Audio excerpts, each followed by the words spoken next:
Hey everyone, this is Mason the Brock Henderson, and this is the review of The Librarians and What Lies Beneath the Stones.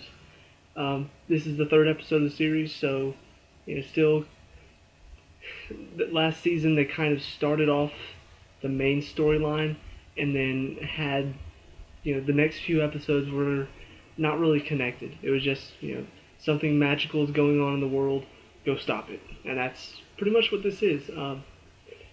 But it's it is that, but it's also much more than that, if that makes sense. Because the main thing is that this is a very good character development story. They had a bit of character development in the first season. You got to know about the characters. You learned about just a little bit about their past lives, stuff like that, but you didn't get to see it. You finally get to see it in this episode. Uh, Stone ends up going back to his hometown, and his father is the head of running this company, and they're digging, looking for stuff, and they released this shapeshifter who feeds on lies, and so obviously because he was digging where he wasn't supposed to, major lies, so gave this I don't know, I want to say doppelganger, I don't know why, shapeshifter, um, but gave this shapeshifter a lot of power because of all the lies that he's been telling. So, interesting premise. But you finally get to see from the first season, Stone talks about how he and his father never really got along because his father doesn't even know that he's a genius. He lied to him, and his father wanted him to take over the family business, but he couldn't. He didn't want to do it, and so that was that was about the extent of what we learned in the first one. And it starts off kind of reminding, because I'd forgotten that he lied to his family about being a genius. But at the beginning, it showed him and Cassandra talking, and he's writing some paper to publish online, but he's still doing it under a pseudonym because he doesn't want his family to know that it's him. And so that you can tell there's going to be obvious tension in this.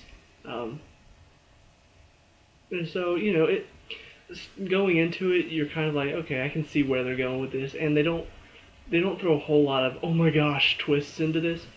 Uh, Very basic, if father and son don't get along, it's a very basic episode for the most part going through. You see the beginning tension, you have the kind of the fighting at first, but the one thing that they did that most shows normally don't do is they didn't really give it a happy ending. Most of the time, when you see father and son fighting, it's they're fighting. Father doesn't want to accept son for who he is. Son's like, this is who I am. You have to accept that. And it ends with either the son confessing something and the father's like, okay, which they did, but then it turns out it was the shapeshifter he confessed to, which I kind of thought that's what was going on. And so he has that confession scene to the shapeshifter, unfortunately. But after that, his father's like, "You're right, and I love you, son." He's like, "My father would never say that," and pulls him into the pit for a fight.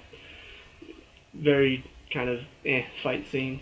But at the end, it shows his real father coming up after they've stopped the shapeshifter and everything, and I can't remember exactly what was said, but he's just like, look, you're not going to accept who I am, but that's okay with me. I'm not looking for your acceptance anymore, and that's it. He leaves on that note, and it's almost like they kind of, instead of going all the way through with that cliche father-son story, they're like, sometimes that doesn't happen in life, and they showed that here. And that's one of the great things about shows that they can do, but most of them don't normally do, is that things don't always work out in life. And I think shows that have that feel-good feeling where, oh yeah, everything works out. Some at first you're just like, happy ending, and you're all smiling, you feel good inside. You're just like, and then you really think about it, and you're like, wait, that never happens. Like, I never get a happy ending in real life. Things always get worse. Occasionally I have a good day, but that's it. And so, it is more like real life. You truly feel like, okay, things don't always work out, and in this case, it didn't work out. He accepted it for himself, so he got his own little happy ending. But ultimately, he didn't really get the happy ending that I think we were. He probably wants deep down, and the happy ending that most people want in their lives. So that was good. The whole magical being itself, fairly interesting. Like I said, shapeshifter. Uh, Ezekiel Jones is talking the whole time. It's poltergeist. It's on a burial ground. It's got to be poltergeist. So he's making a lot of poltergeist jokes whenever they're down in the tunnels. He went down with Stone's father and this guy who is like protesting it because of the Indian lands they're digging on. And all of a sudden the shaking or something starts shaking down there and things start happening. He's like, they're here. Just like, okay, poltergeist jokes. I got it. Um, but basically, like I said, the shapeshifter feeds on lies, so it's feeding on everybody's lies that's going around, um, and it can change into anybody that it sees. And it starts off, changing into Stone's dad and knocking out the protester that went down there with him, um, and it just causes havoc, and it's very clearly like Jenkins kind of explained that most of the time they're not, bent on taking over the world or anything like that. Uh, and I can't remember exactly what his motivations are. Like that kind of, it kind of went in one ear and out the other. It had something to do with like the burial grounds itself, and I can't remember. It really wanted chaos or something like that. But the way to trap it was there was this room, and it was where this shapeshifter was kept, and whenever they started digging, it was able to get out. And so they have kind of this moment where they are, all three of them get trapped in the room. The shapeshifter locks them in there, and Stone, reads the writings, realizes that based on the legend, you know, the truth will set you free, and that's kind of apparently that they're trying to say that's where that whole thing was. That saying came from was this legend where you tell the truth and the door opens. It unlocks the cage, and so they kind of have a moment where they're kind of confessing things that you know, that truths. Not just saying things that are true, but actually confessing truths to open the door. And so they have kind of a moment where this is actually telling the truth to trap the spirit in there. Uh, like Stone says his reason for why he left them in Peru. He didn't want them to see him fail, and then Cassandra, told her reason. She was afraid of stuff, and so it's a good character moment, I guess. Not really extremely strong gripping stuff, but it is a good character episode. It's a good way, first of all, to see a bit of we haven't really seen anything about their personal lives. We just heard about it in the first season, so now we're actually getting to see it, and that's nice. Um, so hopefully they do dig into Cassandra a bit more, who she is. I said in the first one, I really want Ezekiel to have more of a character arc in this season, because in the first season it was like he's a bad guy, he's a bad guy, he's a bad guy. He seems like he could be good. He's a bad guy. He's a bad guy. So it went nowhere. Like it looked like maybe he would go somewhere, but he's just he's still just a thief, and he's a thief for the good reasons, but he's still just a thief. So I want to see a bit more change out of him. Maybe see him kind of learn some sort of lesson that changes his life to where he actually is able to see that what he's doing is bad, even if he's doing it for the right reasons or something. I don't know. I just want to see some change in these characters, because they're pretty much the same. Cassandra's actually a bit stronger now from the first season. She's definitely one of the characters that has improved. But like I said, very very good to see these characters. Um, So that was nice. I'm so mixed on the, I don't want to say action, but you know, CGI, the action, stuff like that, stuff in that category that's not part of the story, but it's in there.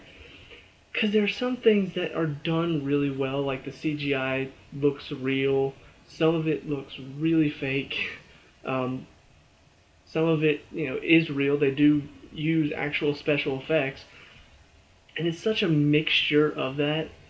And then the action scenes, I was really, really hoping that they could do better with.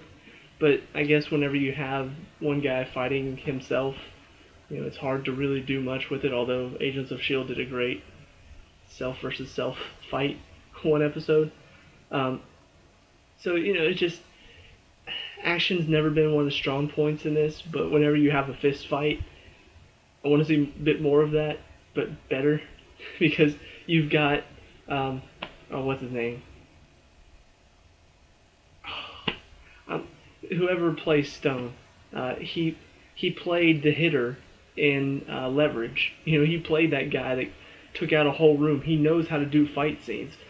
Use that, use that ability, because whenever he's in a fight scene, it's always like, huh, hey, huh, and that's it. Like there's so much more you could do with that, and you just have him doing these cheesy moves that I could do, and